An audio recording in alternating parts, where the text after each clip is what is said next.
കരുതുന്നവൻ ഞാനല്ലയോ, കലങ്ങുന്നതെന്തിനു നീ? കണ്ണുനീരിൻ്റെ താഴ്വരയിൽ കൈവിടുക ഇല്ല ഞാൻ നിന്നെ. കണ്ണുനീരിൻ്റെ താഴ്വരയിൽ കൈവിടുക ഇല്ല ഞാൻ നിന്നെ.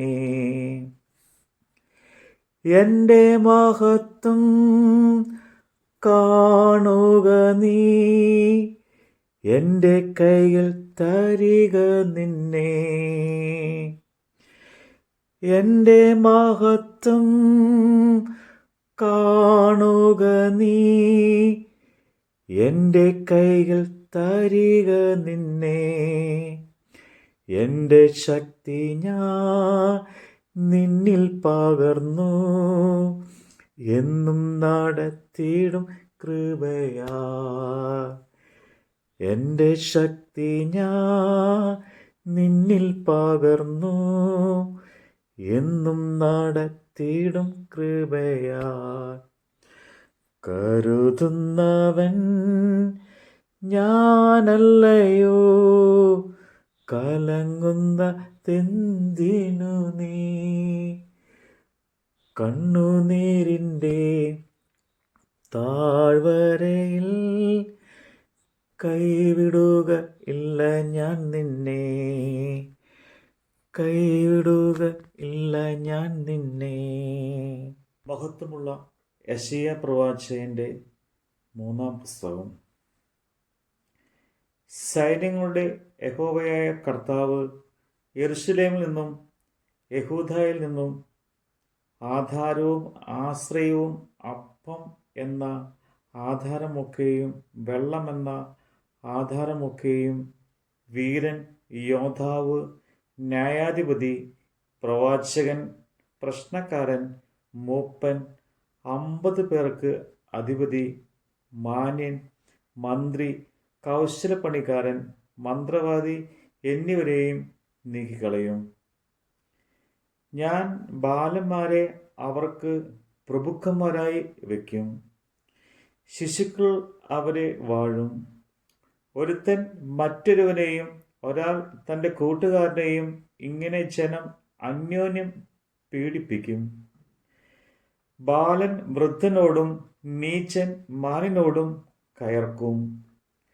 ഒരുത്തൻ തൻ്റെ പൃഥുഭവനത്തിലെ സഹോദരനെ പിടിച്ച്, നിനക്ക് മേലങ്കിയുണ്ട്, നീ ഞങ്ങളുടെ അധിപതി ആയിരിക്ക, ഈ ശൂന്യശിഷ്ടം നിന്റെ കൈവശം ഇരിക്കട്ടെ എന്ന് പറയും. അവൻ അന്ന് കൈ ഉയർത്തിക്കൊണ്ട്, വൈദ്യനായിരിക്കാൻ എനിക്ക് മനസ്സില്ല, എൻ്റെ വീട്ടിൽ ആഹാരവുമില്ല, വസ്ത്രവുമില്ല, എന്നെ ജനത്തിന് അധിപതിയാക്കരുത് എന്ന് പറയും. യഹോവയുടെ തേജസ്സുള്ള കണ്ണിന് വെറുപ്പ് തോന്നുവാൻ തക്കവണ്ണം അവരുടെ നാവുകളും പ്രവൃത്തികളും അവന് വിരോധമായിരിക്കയാൽ യെരൂശലേം ഇടിഞ്ഞുപോകും, യഹൂദ വീണുപോകും. അവരുടെ മുഖഭാവം അവർക്ക് വിരോധമായി സാക്ഷീകരിക്കുന്നു. അവർ സോദോം പോലെ തങ്ങളുടെ പാപത്തെ പരസ്യമാക്കുന്നു, അതിനെ മറയ്ക്കുന്നതുമില്ല. അവർക്ക് അയ്യോ കഷ്ടം, അവർ തങ്ങൾക്ക് തന്നെ ദോഷം വരുത്തുന്നു. നീതിമാനെ കുറിച്ച് അവന് നന്മ വരും എന്ന് പറയുവിൻ. തങ്ങളുടെ പ്രവൃത്തിയുടെ ഫലം അവർ അനുഭവിക്കും. ദുഷ്ടന് അയ്യോ കഷ്ടം, അവന് ദോഷം വരും, അവൻ്റെ പ്രവൃത്തിയുടെ ഫലം അവനും അനുഭവിക്കും. എൻ്റെ ജനമോ, കുട്ടികൾ അവരെ പീഡിപ്പിക്കുന്നു, സ്ത്രീകൾ അവരെ വാഴുന്നു. എൻ്റെ ജനമേ, നിന്നെ നടത്തുന്നവർ നിന്നെ വഴിതെറ്റിക്കുന്നു, നീ നടക്കുന്ന വഴി അവർ നശിപ്പിക്കുന്നു. യഹോവ വ്യവഹരിപ്പാൻ എഴുന്നേറ്റ് വംശങ്ങളെ വിധിപ്പാൻ നിൽക്കുന്നു. യഹോവ തൻ്റെ ജനത്തിൻ്റെ മൂപ്പന്മാരോടും പ്രഭുക്കന്മാരോടും ന്യായവിസ്താരത്തിൽ പ്രവേശിക്കും. നിങ്ങൾ മുന്തിരിത്തോട്ടം തിന്നുകളഞ്ഞു, എളിയവരോട് കവർന്നെടുത്ത് നിങ്ങളുടെ വീടുകളിൽ ഉണ്ട്. എൻ്റെ ജനത്തെ തകർത്തു കളയുവാനും എളിയവരെ ദുഃഖിപ്പിക്കാനും നിങ്ങൾക്ക് എന്ത് കാര്യം എന്ന് സൈന്യങ്ങളുടെ യഹോവയായ കർത്താവിൻ്റെ അരുളപ്പാട്. യഹോവ പിന്നെയും അരുളി ചെയ്തത് എന്തെന്നാൽ, സിയോൻ പുത്രിമാർ നിഗളിച്ച് കഴുത്തു നീട്ടിയും ഏറി കണ്ണിട്ടുകൊണ്ട് സഞ്ചരിക്കുകയും തത്തിയായി നടക്കുകയും കാൽ കൊണ്ട് ചിലമ്പുലി കേൾപ്പിക്കുകയും ചെയ്യുന്നു. ഇതു നിമിത്തം യഹോവ സിയോൻ പുത്രിമാരുടെ നെറുകയ്ക്ക് ചൊറി പിടിപ്പിക്കും.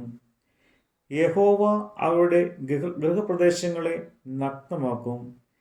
അന്ന് കർത്താവ് അവരുടെ കാൽ ചിലമ്പുകളുടെ അലങ്കാരം, അവരുടെ നെറ്റിപ്പട്ടം, ചന്ദ്രകല, കാതില, കടക്ക, കവണി, തലപ്പാവ്, കാൽത്തള, പട്ടുകച്ച, പരിമളപ്പെട്ടി, തകിടുകൂട്, മോതിരം, മുക്കുത്തി, ഉത്സവവസ്ത്രം, മേലാട, ശാൽവ, ചെറുസഞ്ചി, ദർപ്പണം, ശോമപടം, കല്ലാവ്, മൂടുപടം എന്നിവ നീക്കിക്കളയും.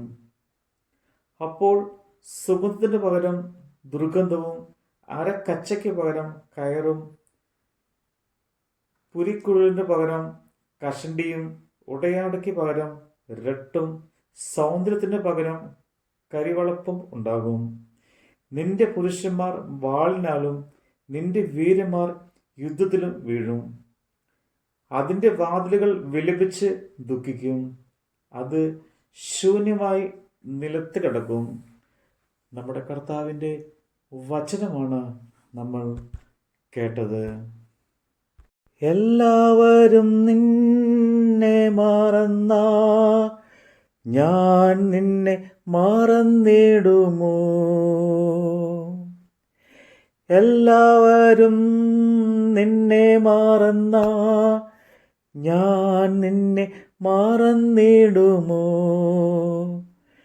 എൻ്റെ കരത്തിൽ നിന്നെ വഹിച്ചു എന്നും പുലർത്തിയിടും ധാരയിൽ.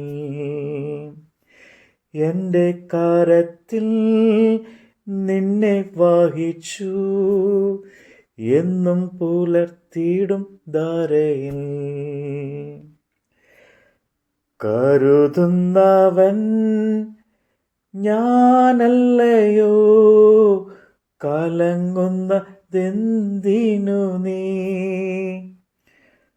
കണ്ണുനീരിൻ്റെ താഴ്വരയിൽ കൈവിടുക ഇല്ല ഞാൻ നിന്നെ.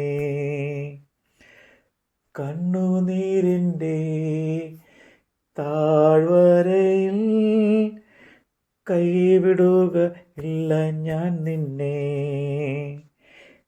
കൈവിടുക ഇല്ല ഞാൻ നിന്നെ.